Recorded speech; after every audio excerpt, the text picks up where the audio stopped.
Hello दोस्तों, स्वागत करता हूं आप सभी लोगों का आज के एक वीडियो में। वीडियो बहुत ही इंपॉर्टेंट है, छोटे से टॉपिक पे है कि भाई साहब मार्केट कितना गिरेगा और मार्केट का कितना बुरा हाल हो चुका है। काफ़ी लोग इस मार्केट से पूरा डरे हुए हैं, कलेजा कांपा हुआ है भाई साहब अब करे तो करेगा। कितने लोग ऐसे हैं जिनका पोर्टफोलियो रेड में चल रहा है, जिनका 10 लाख का पोर्टफोलियो अभी 3 लाख का हो चुका है, किन्हीं का 15,000 का पोर्टफोलियो 2,000 का हो चुका है, किन्हीं का 50 लाख का पोर्टफोलियो अभी 30 लाख का हो चुका है। लोग बहुत पैनिक हैं कि क्या और मार्केट गिरेगा या यहाँ से मुझे बाइंग करना चाहिए। इन सभी चीज़ों को थोड़ा देखेंगे और अपने स्टाइल में देखेंगे। बहुत सारे यूट्यूब वीडियोज़ है, दिस दैट दे देते हैं, ये लगा लो वो लगा लो ना। आप यहाँ पे ये देखोगे कि एक सिंपल मेथड को फॉलो करके किस तरह से आप पता कर सकते हो कि मार्केट में अभी क्या चल रहा है। थोड़ा सा साइकोलॉजी को समझने की कोशिश करेंगे और बड़े प्लेयर इसको कैसे समझ रहे हैं उसको भी ज़रा देखेंगे। फर्स्ट ऑफ ऑल ये हम लोग देखते हैं कि भाई मार्केट कितना गिर गया है। अगर मैं बात करूं निफ्टी की तो आप जैसा देख पा रहे हैं कंटिन्यू 1 2 3 4 5 ये मेरा मंथली चार्ट है। 5 महीने से कंटिन्यू निफ्टी गिर ही रहा है। एक भी रेड, 4 महीने से तो रेड कैंडल ही दिख रहे हैं। और निफ्टी की बात करूं, जो निफ्टी ने हाई लगाया था 26,400 के आसपास, 26,400 का हाई लगाया था, अभी बेचारा गिर करके 22,700 22,800 के आसपास आ चुका है। तो यहाँ आप देख पा रहे हैं ये इसकी गिरावट है। टोटल जो है कि 3500 पॉइंट्स टूट चुका है निफ्टी 50। और जो नए लोग हैं जो 2020 के बाद मार्केट में आए हैं वो तो पूरे डरे हो, क्योंकि उन्होंने आज तक कभी गिरावट देखा ही नहीं है। उनको ऐसा लग रहा है कि भाई साहब मैं तो बर्बाद हो गया। भाई साहब मैं एक चीज़ बताता हूँ, इससे पहले भी मार्केट में इससे बड़े बड़े गिरावट आए और उन्होंने इस गिरावट को सर्वाइव भी किया निफ्टी 50 ने। तो इस चीज़ को थोड़ा बहुत देखते हैं आगे जा करके। तो निफ्टी 50 3500 पॉइंट के आसपास टूट चुका है। सेंसेक्स को देखते हैं। सेंसेक्स जो है कि हमारा 10,000 पॉइंट टूट चुका है। सेंसेक्स ऑलमोस्ट 10,000 पॉइंट सेंसेक्स का जो हाई था, ज़्यादा नहीं, सितंबर में इसने हाई मारा था 85,800 के आसपास इन्होंने हाई लगाया और अभी गिर के हो चुका है 75,000। 85 से गिर करके 75,000, 10,000 पॉइंट टूट चुका। जो लोग 2020 के बाद मार्केट में आए हैं उनको तो लगेगा भाई साहब बहुत बड़ा गिरावट है ना। भाई साहब इससे पहले भी मार्केट टूटा है, इससे पहले भी मार्केट टूटा है और ये तो कुछ नहीं है। मैं आपको एक डाटा दिखाता हूं कि मार्केट क्या टूटा है और किस तरह से मार्केट ने रिकवरी किया है। आपको याद होगा सबसे फेमस वाकया है हर्षद मेहता का, कि हर्षद मेहता के टाइम में मार्केट 54% क्रैश हुआ था, 54%, जो कि 1992 का स्कैम है, सबसे फेमस है। काफ़ी लोग तो ये मूवी देख करके ही आए होंगे। उस टाइम में निफ्टी जो है कि 54% टूट चुका था 1992 में। उसके बाद इसने रिकवर किया ओनली 2 साल में, 2 साल 4 महीने में इसने रिकवर कर लिया। जितना टूटा था फिर वो उतना वापस आ गया। उसके बाद जो नेक्स्ट क्राइसिस आया था उसमें 56% निफ्टी टूट चुका था इंडियन मार्केट, जिसको हम लोग .com बबल बर्स्ट बोलते हैं। ये 2000 ईस्वी में टूटा था मार्केट, क्रैश आया था मार्केट में, जिसमें कि निफ्टी 50 56% टूट चुका था। इस भी गिरावट को मार्केट ने रिकवर किया कितने साल में? 2 साल 3 महीने में। फिर 2008 में 61% का गिरावट आया। 2008 का तो ग्लोबल फाइनेंशियल क्राइसिस था, पूरा दुनिया का मार्केट का बुरा स्थिति था, इंडिया का ही नहीं पूरा दुनिया का स्थिति खराब था। आप यूट्यूब वगैरह कीजिएगा तो आपको अच्छे से डिटेल में पता चलेगा कि कितना मार्केट गिरा हुआ था। 61%, समझ लीजिए कि मार्केट आधा से भी ज़्यादा हो गया था। 10,000 अगर निफ्टी चल रहा होगा तो समझिए 60%, यानी कि 4,000 के आसपास आ गया था गिर करके। 61% का गिरावट आया था निफ्टी में, फिर भी उसे ओनली 1 साल 8 महीने में रिकवर कर लिया। उसके बाद जो सबसे रिसेंटली जो अभी आया 2020 का कोविड क्रैश, जिसमें कि 38% मार्केट गिरा था, और ये जो है कि कितना दिन में रिकवर किया? 8 महीने में। अब मैं बात करता हूं ये गिरावट, ये जो गिरावट आई है, ये गिरावट ओनली कितना परसेंट है पता है? ओनली 15% के आसपास का गिरावट है, 15%। और इस 15% के गिरावट से आप लोग डर जाओगे तो कैसे होगा? ये रिकवर करेगा, ये मार्केट रिकवर करेगा। इस अपॉर्चुनिटी को आप भूलिए मत, ये बहुत अच्छी अपॉर्चुनिटी है। अगर मैं आपको दिखाऊं यहाँ पे ये जो चीज़ें हैं, ये आज की अभी जो गिरावट चल रही है, वो गिरावट इन सभी गिरावट के आगे कुछ नहीं है। 54%, 56%, 61%, 38%, ये गिरावट के आगे कुछ नहीं है। अभी जो गिरावट है ये तो क्रैश है मार्केट का, अभी तो कोई खराब न्यूज़ आया नहीं है। तो इससे डरना नहीं है, इसको अपॉर्चुनिटी लेके चलना है। अब देखते हैं मार्केट में चल क्या आ रहा है, क्यों गिर रहा है मार्केट, इसको थोड़ा अध्ययन करते हैं। जैसा कि हम लोग यहाँ पे आते हैं स्टॉक एक्सचेंज के डाटा पे, यहाँ पे देखते हैं एफआईआई का। तो एफआईआई लोग जो है ना, ये क्या कर रहे हैं? सेलिंग कर रहे हैं। 34, ये करोड़ में है, देख लीजिए अमाउंट इन करोड़, 3449 करोड़ का सेलिंग किया है। सेलिंग मतलब बेच दिया, लॉस नहीं लगा है इनको, ये मत समझिए कि लॉस लग गया इनको, इन्होंने बेच दिया माल। फिर इन्होंने ये 21 फरवरी का है, 20 फरवरी को भी इन्होंने 3311 करोड़ का माल बेचा है। 19 फरवरी को भी जो है कि 1800 क्या कहता है 81 का माल बेचा है, 8100 करोड़। अब यहाँ पे देखिए क्या है, ये कंटिन्यू अभी जो है कि ये लोग मार्केट से बेच के निकल रहे हैं, कंटिन्यू आप देखेंगे पूरा मंथ जो है कि ये लोग अपना पैसा बेच करके निकल रहे हैं। जानते हैं रीज़न क्या है इसके पीछे? इसके पीछे का रीज़न आप जानते हो क्या है? सबसे पहली चीज़, अपने यहाँ पे ये जो प्राइस चल रहा था 26,400 जो हाई लगाया था, काफ़ी लोगों का मानना था कि ये बहुत मतलब ओवर प्राइस चल रहा है, इतना नहीं चलना चाहिए था मार्केट को। मार्केट हार्डली 23,000 24,000 के आसपास चलना चाहिए था, लेकिन ये 26,000 के आसपास चला गया। क्यों? क्योंकि बीजेपी का सरकार आया, उसमें हाइप क्रिएट हुए, बहुत अच्छी अच्छी चीज़ें आए, तो आदमी को क्या होता है, होप जग जाता है। 2020 से लेकर के 2024 तक में इतने अच्छे अच्छे काम हुए ना कि आदमी को लगा कि भाई साहब अब तो इंडिया का इकोनॉमी ग्रो कर रहा है, तो हर कोई क्या कर रहा है, बाइंग ही करना स्टार्ट कर दिया। मार्केट के फंडामेंटल्स को, कंपनी के फंडामेंटल्स को, जो पोजिशनल ग्रोथ होना चाहिए, जिस स्पीड में बढ़ना चाहिए, कहते हैं ना कि आप रोड पे चल रहे हो, वहाँ पे 40 किलोमीटर पर आवर का स्पीड रखने के लिए बोल रहा है, लेकिन आप देख रहे हो रोड चिकना है तो आप पूरा एक्सीलेटर दबा दे रहे हो। वही चीज़ हुआ जब लोगों को लगने लगा कि यार मोदी जी का सरकार आ गया, अब तो भाई साहब सब कुछ सही होगा, मार्केट एकदम देखो इतना यात्रा कर रहे हैं, ये चीज़ कर रहे हैं, वो चीज़ कर रहे हैं, मोदी जी इतना कुछ अच्छी चीज़ें कर रहे हैं, तो आदमी की नज़र में होप आ गया कि भाई साहब मार्केट ऊपर जाएगा, सब खरीदो, सब चीज़ में पैसा लगा करके इन्होंने 26,000 लेके आ गया निफ्टी को। और जब मार्केट इस प्राइस को सरवाइव नहीं कर पाया, तो ये सबसे पहली चीज किनको पता चली, FIIs को, जो बाहर के लोग हैं, इनको क्या लगा कि नहीं भाई साहब यहाँ कुछ तो झोल है, ये इंडियन इकोनॉमी जो है कि इस प्राइस को सस्टेन नहीं कर पाएगा, और जिसके कारण उन लोगों का इंटरेस्ट खत्म हो गया और वो लोग अपना सेलिंग करना स्टार्ट कर दिए।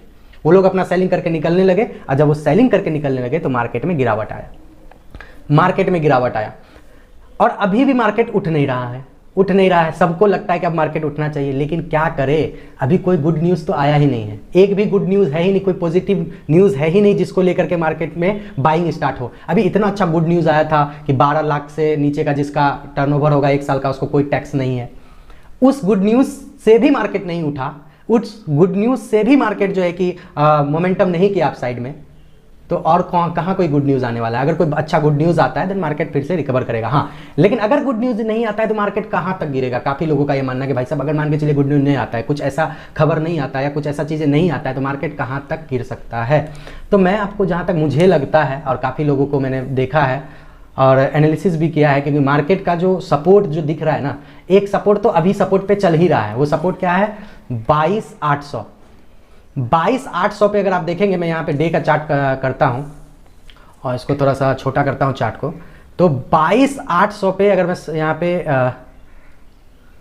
एक trend line, support line draw करता हूँ, तो आप यहाँ पे देखेंगे कि 22,800 को मार्केट काफ़ी दिनों से सरवाइव कर रहा है। 22,800 को काफ़ी दिनों से सरवाइव कर रहा है, और एक 22,800 का जो सपोर्ट है ना, ये बहुत ही इंपॉर्टेंट सपोर्ट है, और इसमें मार्केट 1 2 3 4 5 दिनों से सरवाइव कर रहा है कि नहीं टूटने देना है। काफ़ी लोगों का ये मानना है कि भाई साहब 22,800 नहीं टूटेगा और यहाँ से मार्केट रिकवरी करना स्टार्ट करेगा, लेकिन क्या हो रहा है, मार्केट ना 22,800 को सरवाइव कर पा रहा है, नहीं तोड़ पा रहा है।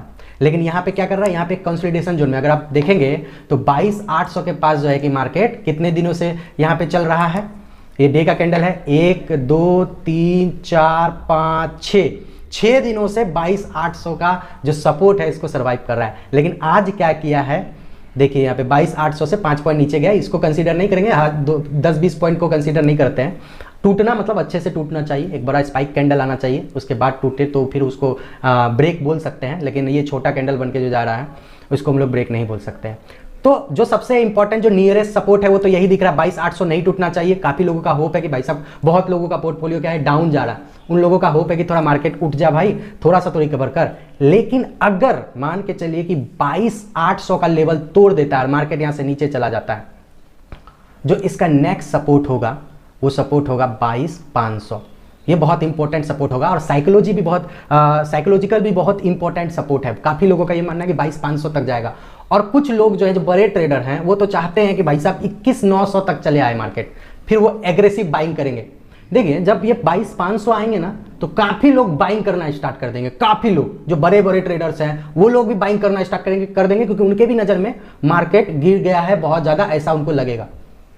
तो 22,800 से नीचे और 22,500 ये बहुत ही महत्वपूर्ण सपोर्ट जोन है। इसको अगर तोड़ देता है मार्केट, 22,800 से 22,500 तक का जो जोन है, इसको अगर तोड़ देता है मार्केट, तो मेरा मानना है कि 2025 में मार्केट फिर रिकवर नहीं कर पाएगा। मार्केट फिर रिकवरी नहीं दिखा पाएगा। फिर 2026 ही दिख रहा है जिसमें कि मार्केट जो है कि 26-27 में ही फिर ये 26,000 के आसपास आएगा, मार्केट रिकवरी करना स्टार्ट करेगा। अब मैं ऐसा क्यों बोल रहा हूं कि मार्केट और भी ज़्यादा गिर सकता है? मुझे ऐसा लग रहा है कि मार्केट थोड़ा गिरना और चाहिए, 22,500 तक आ जाना चाहिए। रीज़न कि जब मैं यहाँ पे देख रहा था इस चीज़ को थोड़ा मैंने डीपली अध्ययन किया, तो ये लोग पैसा डाल रहे हैं, ये लोग पैसा निकाल रहे हैं। एफआईआई लोग पैसा क्या कर रहे हैं? निकाल रहे हैं। मार्केट से एफआईआई लोग पैसा निकाल रहे हैं। बट डीआईआई लोग क्या कर रहे हैं? पैसा, ये देखिए मैं डीआईआई सेलेक्ट करूंगा तो डीआईआई पैसा डाल रहे हैं। डीआईआई क्या कर रहे हैं? पैसा डाल रहे हैं, हर दिन बाय कर रहे हैं, हर दिन बाय कर रहे हैं। डीआईआई हर दिन बाय। और डीआईआई क्या होता है? Domestic institutional investor. जितने भी हम म्यूचुअल फंड करते हैं, जितने भी बैंक्स में पैसा रखता है, LIC, PPF, FD जो भी करते हैं, वो सारा पैसा स्टॉक मार्केट में लगता है। और चूंकि FD म्यूचुअल फंड ये सब करते हैं तो एक रेट ऑफ रिटर्न आपको देना पड़ता है बैंक वाले को। तो उनके कारण जो है कि ये लोग क्या कर रहे हैं, वो रिटर्न देने के लिए वो लोग के नज़र में कि एक अपॉर्चुनिटी के तरह से देख रहे हैं इसको, कि भाई मार्केट गिरा हुआ है, अभी जो है कि हमको कम प्राइस में मिलेगा, तो मेरे ग्राहक को, जैसे आप लोग उनके ग्राहक हुए जो म्यूचुअल फंड खरीदते हैं, जो SIP करते हैं, जो FD वगैरह करते हैं, आप लोग तो उनके ग्राहक हुए, वो सारा पैसा यहाँ लगता है। वो लोग खुद से तो पैसा छाप के देते हैं नहीं, वो सारा पैसा स्टॉक मार्केट में लगता है। तो वो लोग इस चीज़ को अपॉर्चुनिटी की तरह देख रहे हैं कि भाई साहब अभी अपॉर्चुनिटी है, तो ये लोग दबा के बाइंग कर रहे हैं। देखिए एक दिन भी सेलिंग नहीं है, आप देखेंगे ये लोग एवरी डे बाइंग कर रहे हैं, एवरी डे बाइंग है, एवरी डे बाइंग है, एवरी डे। रीजन, बट एक चीज यहां पे नोटिस करने वाली बात ये है कि भाई साहब जब DII बाइंग करते थे ना पहले, आज से 5-6 महीना पहले, तो ये 1900 करोड़, 3900 करोड़, 4700 करोड़, 4300 करोड़ का नहीं, ये लोग कम से कम बाइंग करते थे 10,000 करोड़, 15,000 करोड़। लेकिन अभी ये लोग बाइंग नहीं कर रहे हैं उतना का, क्योंकि ये लोग भी डरे हुए हैं, ये लोग भी पूरा पैसा नहीं डाल रहे हैं। इसके पीछे रीजन भी है कि ये लोग रिस्क नहीं लेना चाहते हैं, क्योंकि आपको एक रेट ऑफ रिटर्न देना है उसको साल का। FD में 6% है तो वो भाई आपको देना है, इसीलिए ये लोग भी रिस्क नहीं ले रहे हैं। और दूसरा सबसे इंपॉर्टेंट पॉइंट ये हो रहा है कि ये जो गिरावट है, इस गिरावट को देख करके काफी लोग, मतलब मोस्ट ऑफ द पीपुल क्या कर रहे हैं, अपना पोजीशन, अपना म्यूचुअल फंड, अपना SIP ये सब क्या कर रहे हैं, क्लोज्ड कर रहे हैं। अब एक चीज बताइए कि 1000 लोगों में से 500 लोग या 700 लोग अपना SIP क्लोज्ड कर देता है, तो जो पैसा अभी फंड है, म्यूचुअल फंड के पास जितना पैसा है, 10,000 करोड़ रुपया है, उसमें अगर पैसा निकल जाता है, आदमी लोग अपना पैसा निकाल लेता है, तो वो बेचारा कैसे तब इन्वेस्ट कर पाएगा? वो भी तो फिर दिक्कत में पड़ जाएगा ना, इस क्राइसिस को संभाल नहीं पाएगा, क्योंकि लोग पैसा निकाल रहा है, उनके पास पैसा ही नहीं बच रहा है मार्केट को सर्वाइव करने के लिए। तो मेरा मानना ये है कि भाई साहब ये जो आपका गिरावट, जो क्रैश जो आया है ना, इसको इतना भी सीरियसली मत लीजिए कि भाई साहब मतलब डाउन का डाउन और पूरा का पूरा जीरो ही हो जाएगा। ये एक मौका है, ये आपको एक मौका है। और ये मौका कौन कौन देख रहा है जरा मैं दिखाता हूँ, वो भी डाटा दिखाता हूँ आपको। यहाँ पे मैं डील्स में आता हूँ, मार्केट इंडाइसेस एनालिसिस में आता हूँ। यहाँ आप देखेंगे व्यू ऑल करता हूँ, तो आप देख पा रहे होंगे ये रिलायंस इंडस्ट्री, भारती एयरटेल, इनके जो है ना, इनके देखिए शेयर खरीदे जा रहे हैं। ये देखिए 5,70,844 शेयर खरीदा गया। किस कंपनी के थ्रू? ये कंपनी के थ्रू, कंपनी का नाम है सेम वही चीज यहाँ पे 5,40,000। हर कंपनी का शेयर ज्यादा क्या खरीदा जा रहा है, खरीदा जा रहा है, बाय किया है। आप देखेंगे सारे जो बड़े बड़े कंपनी है वो स्टॉक को बाय कर रहे हैं। क्यों? क्योंकि उनको नजर आ गया कि भाई साहब ये सही टाइम है इन्वेस्टमेंट का, ये एकदम परफेक्ट टाइम है इन्वेस्टमेंट करने का। और अभी अगर आप इन्वेस्ट नहीं करते हो या फिर अभी आप अपना पैसा निकाल लेते हो तो फिर आप बेवकूफ बन जाएंगे। मेरा मानना यह है कि नहीं लमसम, कम से कम SIP स्टार्ट कीजिए अभी के टाइम में, और SIP से अपना पैसा निकालिए नहीं, उल्टा जो है कि थोड़ा बहुत पैसा उसमें लगाइए, क्योंकि ये सही टाइम है इन्वेस्टमेंट करने के लिए। हाँ, एक ही बार में किसी एक ही स्टॉक पे पैसा मत लगाइए। अगर आप इक्विटी को होल्ड कर रहे हैं तो आप क्या कीजिए कि 10,000 का बाइंग किए, फिर 10 दिन के बाद थोड़ा मार्केट गिर गया और थोड़ा सस्ता में मिल रहा है, फिर 10,000 का बाइंग कर लिए, जिसको बोलते हैं एवरेजिंग करके बाय करना। एक ही बार में किसी एक स्टॉक पे 10 लाख रुपया लगा देना, ये गलत है, ये सही नहीं, क्योंकि मार्केट अभी और भी नीचे जा सकता है। हाँ, लेकिन अगर आप एवरेज करते हुए बाय करते हो, एवरेज करते हुए बाइंग करते हो, चाहे वो म्यूचुअल फंड हो चाहे वो स्टॉक हो, तो मुझे लगता है कि आपको अच्छा क्वांटिटी भी मिल जाएगा और अच्छा एक प्राइस भी मिल जाएगा।